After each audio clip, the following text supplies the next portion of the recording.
Hello, in this video I want to show you how to manage screen saver on JVC Smart TV. To this, first we'll need to click on the gear icon in the top right corner of the screen, scroll down and select Device Preferences. Then scroll down again and find the screen saver, and right here we can change our screen saver into off option, backdrop or colors.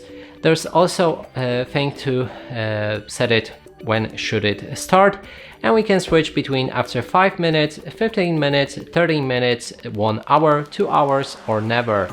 And you can obviously also start it right now by clicking on Start Now. And that's it for this video. Hope you like it. Please consider subscribing to our channel, leave a like and a comment below.